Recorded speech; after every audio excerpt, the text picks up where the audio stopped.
যেহেতু আমি আইনের সাথে বহুদিন ধরে জড়িত ছিলাম, আমার পেশাটাই একজন আইপিএস অফিসার হিসাবে যতটুকু আইন আমি জেনেছি বা তদন্ত বা অন্যান্য জিনিস আমি জেনেছি, আমি সিবিআইতেও 3 বছর ডেপুটেশনে ছিলাম, ফলে কি করে কি তদন্তের প্রক্রিয়া চলে সেটা আমি কিছুটা হয়তো জানি।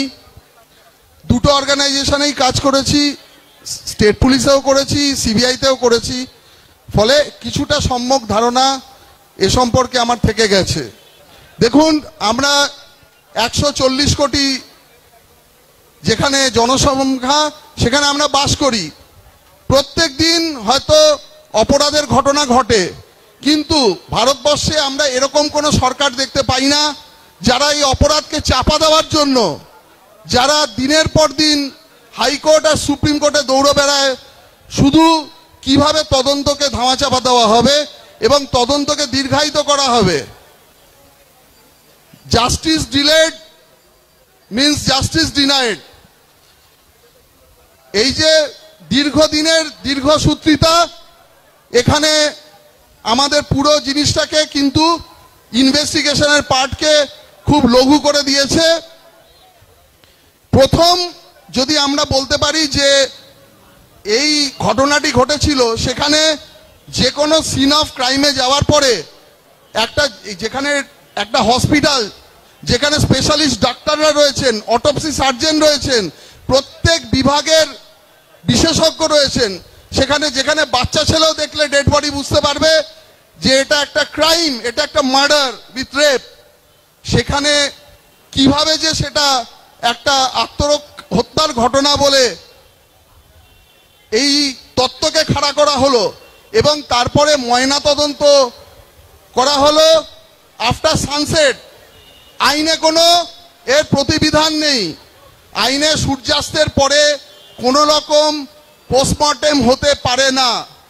সেই পোস্টমর্টেম হওয়ার পরেও কি করে আত্মহত্যার তত্ত্ব সেই 12-14 ঘন্টা ধরে সেটা থাকলো, সেটা অত্যন্ত আশ্চর্যের ব্যাপার। এবং শুধু সেখানেই শেষ নয়, তারপরে দেখুন, যে কোনো ঘটনা ঘটলে একজন আইনের বিশেষজ্ঞ হিসাবে আমি একটা কথাই বলতে পারি যে পুলিশ বা হসপিটাল কর্তৃপক্ষ, কোনো সরকারি আধিকারিক সুমোটো কিন্তু কেস রেজিস্টার করতে পারে। মাননীয় সুপ্রিম কোর্ট বারবার করে এই পয়েন্টটিকে কিন্তু কালকে যখন হিয়ারিং হয়েছিল সবাই দেখেছেন, বারবার করে বলেছেন যে অধ্যক্ষ কেন কেস রেজিস্টার করলো না। তো এই ব্যাপারগুলো এখান থেকে সূত্রপাত। প্রথম কোনো ঘটনাস্থলে পুলিশ গেলে যেটা করে, সেই সিন অফ ক্রাইমকে, যে ঘটনা যেখানে ঘটেছে সেই জায়গাটাকে আমরা দেখি সব সময় গার্ড করে দেয় এবং সেই জায়গায় কারো ঢোকার কোনো ক্ষমতা থাকে না। সেখানে সমস্ত এভিডেন্স কালেক্ট হয়। আর এই ধরনের ঘটনার ক্ষেত্রে এত তাড়াতাড়ি ডেড বডি কি করে ডিসপোজ অফ হলো সেটা অত্যন্ত আশ্চর্যের। সেকেন্ড টাইম পোস্টমর্টেম কেন করা গেল না, কেন করতে দেওয়া হলো না? তারপরে আরো একটি খুব গুরুত্বপূর্ণ যেটা ব্যাপার আমাদের সাথে ঘটেছে, আমরা দেখেছি যে যে কাজগুলো তারপরে করার ছিল, প্রত্যেকটি জিনিস প্রিজার্ভ করার ছিল সিন অফ ক্রাইম থেকে।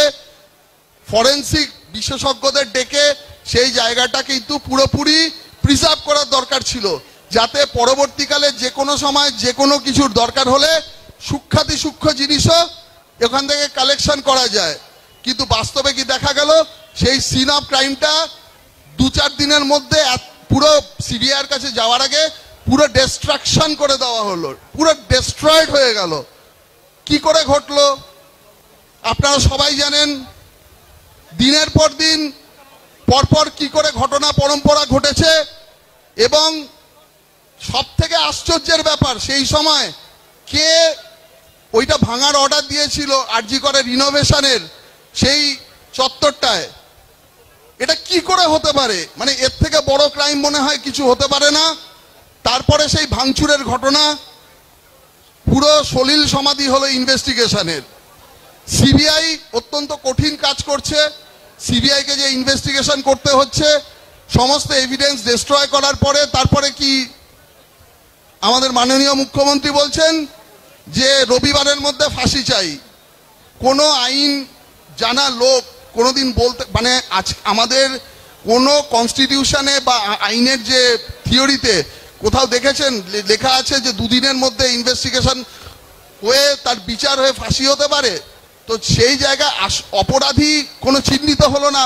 আর এত বড় ঘটনায় যেখানে একজনের পক্ষে কোনোভাবেই সেই ঘটনা ঘটানোর সক্ষম ছিল না, সেখানে এই তত্ত্ব বারে বারে বারে বারে কিন্তু এস্টাবলিশ করার চেষ্টা করা হয়েছে।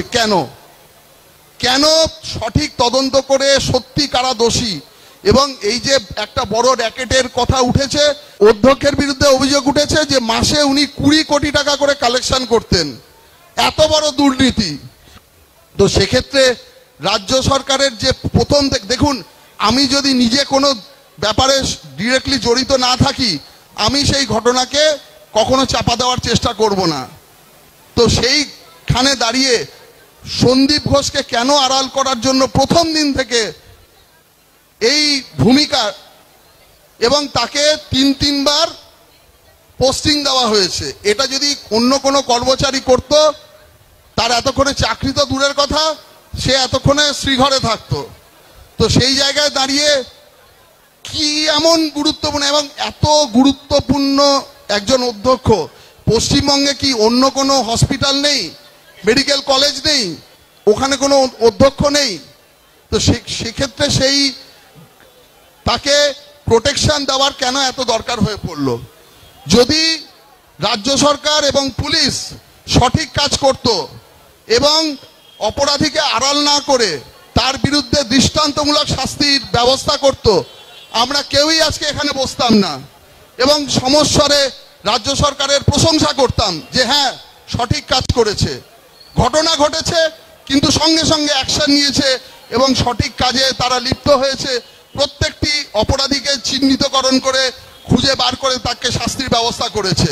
কিন্তু প্রত্যেকটি ঘটনায় আমরা দেখতে পাচ্ছি অপরাধীদের আড়াল করার যে প্রচেষ্টা, এবং তার জন্য আমাদের সকলের টাকা নিয়ে, ট্যাক্সের টাকা, জনগণের টাকায় বিভিন্ন নামি দামি আইনজীবীদের হায়ার করে, আপনারা দেখেছেন যে এক একজনের ফিস কোটির ওপরে। আপনারা চিন্তা করতে পারেন এখনো অবধি হয়তো কয়েকশো, কেন আমার মনে হয় এখন প্রায় 1000-এ চলে গেছে, যত টাকা আমাদের এই কোর্টে বিভিন্ন মামলা লড়তে রাজ্য সরকার ব্যয় করেছে। উল্টো দিকে দেখুন, আমরা প্রত্যেকেই ভুক্তভোগী, আমাদের প্রত্যেকের নামেই বিভিন্নভাবে মিথ্যা কেসে একটি বিজেপি কর্মী থেকে আরম্ভ করে, বিজেপির নেতা থেকে আরম্ভ করে একজন সাধারণ লোক যেই আওয়াজ তুলেছে, শুধু তাই নয়, ফেসবুক বা হোয়াটসঅ্যাপেও যে এই আওয়াজ তুলেছে তার বিরুদ্ধে কিন্তু সঙ্গে সঙ্গে কেস রেজিস্টার হয়েছে। রাত্রের মধ্যে হয় পুলিশ কল করেছে, নাহলে তাকে তুলে নিয়ে চলে গেছে। তো এই যন্ত্রণা আপনাদেরই ঠিক করতে হবে। আপনারা স্বাধীনতা কিভাবে চান, কবে এর থেকে মুক্তি চান? আপনার মুক্তি আপনাকেই আনতে হবে, কেউ এনে দেবে না। আমাদের নিজেদের সকলকে এক হয়ে এমন জায়গায় নিয়ে যেতে হবে, সেই আওয়াজ 27 তারিখের সেই আওয়াজ যেন এমনভাবে ওঠে যাতে রাজ্য সরকারের সেই টনক নড়ে যায়। এই রাজ্য সরকার যা যা ভুল করেছে এতদিনে, সেখান থেকে তারা স্টেপ ডাউন করতে বাধ্য হয়। আমাদের ভিডিও ভালো লাগলে লাইক এবং শেয়ার করুন। কমেন্ট সেকশনে গিয়ে জানান আপনাদের মতামত। আরও ভিডিও পেতে আমাদের চ্যানেল সাবস্ক্রাইব করুন এবং প্রতি মুহূর্তে খবরের আপডেট পেতে প্রেস করুন বেল আইকন।